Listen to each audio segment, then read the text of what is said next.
പിതാവിൻ്റെയും പുത്രൻ്റെയും പരിശുദ്ധാത്മാവിൻ്റെയും നാമത്തിൽ ആമേൻ. പരിശുദ്ധ പരമ ദിവ്യകാരുണ്യത്തിന് എന്നേരവും ആരാധനയും സ്തുതിയും പുകഴ്ചയും ഉണ്ടായിരിക്കട്ടെ. പരിശുദ്ധ പരമ ദിവ്യകാരുണ്യത്തിന് എന്നേരവും ആരാധനയും സ്തുതിയും പുകഴ്ചയും ഉണ്ടായിരിക്കട്ടെ. പരിശുദ്ധ പരമ ദിവ്യകാരുണ്യത്തിന് എന്നേരവും ആരാധനയും സ്തുതിയും പുകഴ്ചയും ഉണ്ടായിരിക്കട്ടെ. കുരിശിൽ കിടന്നുകൊണ്ട് കർത്താവിൻ്റെ നിലവിളിയുണ്ട്, എനിക്ക് ദാഹിക്കുന്നു.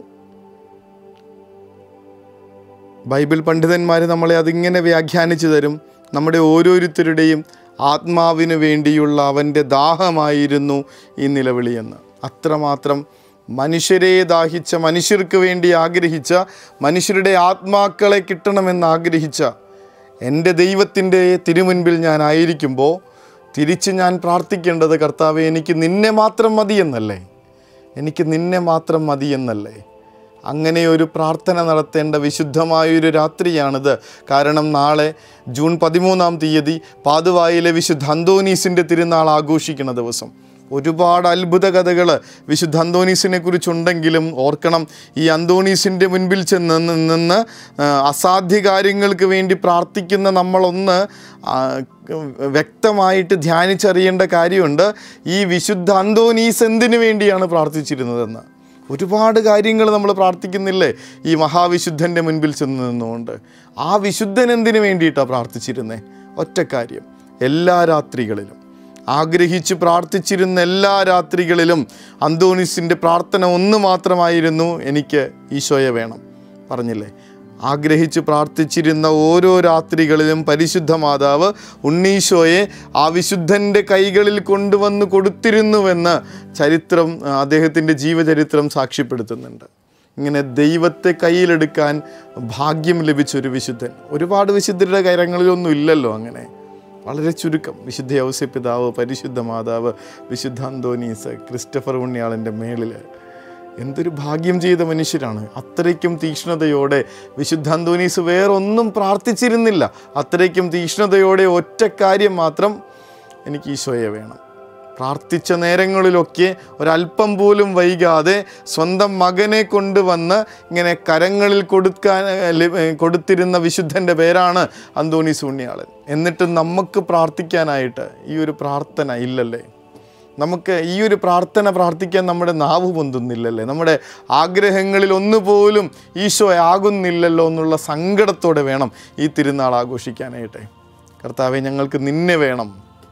അന്തോനീസ് പുണ്യാളൻ്റെ മുൻപിൽ ചെന്ന് അസാധ്യ കാര്യങ്ങൾക്ക് വേണ്ടി പ്രാർത്ഥിക്കുമ്പോൾ ലഭിക്കാവുന്നതിൽ വെച്ച്, സാധ്യമായതിൽ വെച്ച് ഏറ്റവും വലിയ അനുഗ്രഹമായ, ഈ ലോകത്ത് കിട്ടാവുന്നതിൽ വെച്ച് ഏറ്റവും വലിയ നിധിയായ, ചോദിച്ചാൽ കിട്ടുന്ന എൻ്റെ കർത്താവിന് വേണ്ടിയിട്ട് പ്രാർത്ഥിക്കുക. ഇന്ന് കുടുംബത്തിൽ ഉറങ്ങുന്നതിന് മുൻപ് ഒരുമിച്ചിരുന്നിരുന്ന വിശുദ്ധ അന്തോനീസിൻ്റെ മധ്യസ്ഥം വഴി എനിക്ക് ഈശോയെ തായോ എന്ന് പ്രാർത്ഥിക്കുക. പരസ്പരം ഈശോയെ കിട്ടാൻ വേണ്ടിയിട്ട് പ്രാർത്ഥിക്കുക. എനിക്ക് കർത്താവിനെ മാത്രം മതി, എനിക്ക് കർത്താവിനെ മാത്രം മതി, വേറെ ഒന്നും വേണ്ട എന്ന് പറയത്തക്ക വിധത്തിൽ ഇങ്ങനെ അത്രയ്ക്കും തീക്ഷ്ണതയോടുകൂടെ ദൈവത്തിന് വേണ്ടി ദാഹിക്കുന്ന മനുഷ്യർ. കർത്താവെ, ഞങ്ങൾക്കിത് ദാഹിച്ചു തുടങ്ങിയിരിക്കുന്നു, ഞങ്ങൾക്ക് കുടിക്കാൻ തരിക. കർത്താവ് പറയും, നീ കുടിക്കുന്ന ജലം കുടിച്ചാലും നിനക്ക് ഇനിയും ദാഹിക്കും, എന്നാൽ ഞാൻ തരുന്ന ജലം കുടിച്ചാലും നിനക്ക് ദാഹിക്കില്ല. കർത്താവെ, അങ്ങയിൽ എത്തിച്ചേരുന്നത് വരെ എൻ്റെ ആത്മാവ് എത്ര അസ്വസ്ഥമാകുന്നു എന്ന് വചനം പറയുന്നുണ്ട്. അങ്ങയിൽ എത്തിച്ചേരുന്നത് വരെ, ആ കർത്താവിനെ കിട്ടുന്നത് വരെ നമുക്ക് തൃപ്തി കിട്ടുമെന്നാണ് വിചാരിക്കണേ.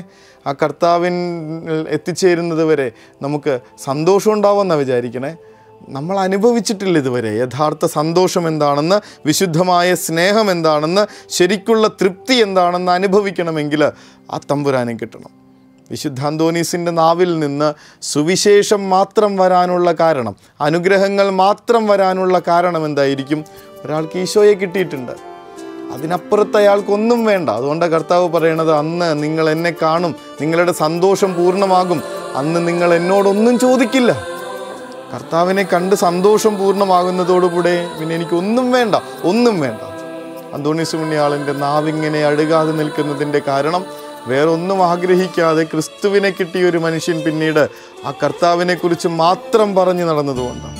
ഇന്നത്തെ പ്രാർത്ഥന ഇതായിരിക്കട്ടെ. ഈ രാത്രിയിൽ പരിശുദ്ധ ദൈവമാതാവ് എൻ്റെയും എൻ്റെ പ്രിയപ്പെട്ടവരുടെയും കരങ്ങളിലേക്ക് അവിടുത്തെ തിരുക്കുമാരനെ സംവഹിച്ചു കൊണ്ടുവന്ന് തരാനും പാകത്തിൽ തീക്ഷ്ണതയോടുകൂടെ കുടുംബം ഒരുമിച്ച് നിന്ന് എൻ്റെ ഈശോയെ തരണമേ എന്ന ആഗ്രഹത്തോടുകൂടെ പ്രാർത്ഥിക്കുന്ന ഈ അടുത്ത പുലരി മുതൽ ഈ കിട്ടിയ കർത്താവിനെയും കൊണ്ട് ജീവിക്കുന്ന വലിയ സന്തോഷത്തിൻ്റെ ദിനങ്ങളാക്കി ഞങ്ങളുടെ ഇനിയുള്ള ദിവസങ്ങളെ മാറ്റാൻ ഞങ്ങൾക്ക് കർത്താവിനെ തരണമേ എന്ന്, ഈശോയെ ഞങ്ങൾക്ക് നിന്നെ വേണമെന്ന് വലിയ തീക്ഷ്ണതയോടെ ആഗ്രഹത്തോടെ പ്രാർത്ഥിച്ചുകൊണ്ട് കർത്താവിനെ മാത്രം മതി എന്നുള്ള ആഗ്രഹത്തോടെ ഈ ലോകത്തുള്ള ഒന്നിനു വേണ്ടിയും നമുക്ക് ചോദിക്കണ്ട.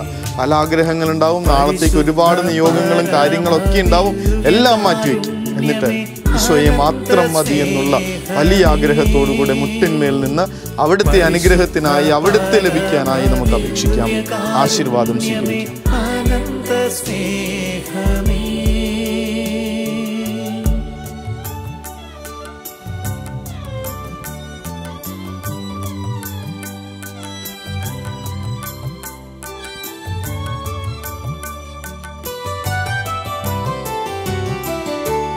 ആഴി തന്നഗാധത്തേക്കാൾ അനന്തമാം കാരുണ്യം പരിശുദ്ധ പരമ ദിവ്യ കാരുണ്യത്തിന് എന്നേരവും ആരാധനയും സ്തുതിയും പുകഴ്ചയും ഉണ്ടായിരിക്കട്ടെ. പരിശുദ്ധ പരമ ദിവ്യ കാരുണ്യത്തിന് എന്നേരവും ആരാധനയും സ്തുതിയും പുകഴ്ചയും ഉണ്ടായിരിക്കട്ടെ. പരിശുദ്ധ പരമ ദിവ്യ കാരുണ്യത്തിന് എന്നേരവും ആരാധനയും സ്തുതിയും പുകഴ്ചയും ഉണ്ടായിരിക്കട്ടെ. ദൈവത്തെ കിട്ടിയ മനുഷ്യര് കൊടുത്തത്രയൊന്നും ഈ ലോകത്ത് മറ്റൊരാളും കൊടുത്തിട്ടില്ലെന്നുള്ളതാണ് സത്യം. ദൈവത്തെ കൊണ്ട് നിറഞ്ഞ മനുഷ്യര്, സ്ലീഹന്മാർ പുറത്തേക്ക് ഇറങ്ങണത് കാണണം. ഒരു പൊതിച്ചോറ് പോലും ഇല്ല അവരുടെ കയ്യിൽ. എന്നിട്ടും അവർ കൊടുത്തത്ര അനുഗ്രഹവും അവർ കൊടുത്തത്ര സന്തോഷവും ഈ ലോകത്തിന് വേറെ ആരാ കൊടുത്തേക്കണേ? കാരണം ക്രിസ്തു ഇങ്ങനെ ഉള്ളിൽ നിറഞ്ഞു നിൽക്കുന്നുണ്ടേ. പത്രോസ് സ്ലീഹ പറയും, നിനക്ക് നൽകാൻ എൻ്റെ കയ്യിൽ പൊന്നോ വെള്ളിയോ ഒന്നുമില്ല, എന്നാൽ എനിക്കുള്ളത് ഞാൻ നിനക്ക് തരുന്നു. നസറായനായ യേശുക്രിസ്തുവിൻ്റെ നാമത്തിൽ എഴുന്നേറ്റ് നടക്കുക. ആ മുടന്തൻ മാന്യനെ പോലെ തുള്ളിച്ചാടി എന്ന് വചനം. ഉള്ളു നിറയെ കർത്താവിനെ സ്വന്തമാക്കാനാവട്ടെ എന്ന് മാത്രം പ്രാർത്ഥന. കരുണതൻ കയർ പിടിച്ച് നയിച്ചിടും സ്നേഹമേ, ദിവ്യകാരുണ്യ സ്നേഹമേ, പരിശുദ്ധ സ്നേഹമേ, പരിശുദ്ധ പരമദിവ്യകാരുണ്യമേ, അനന്ത സ്നേഹമേ,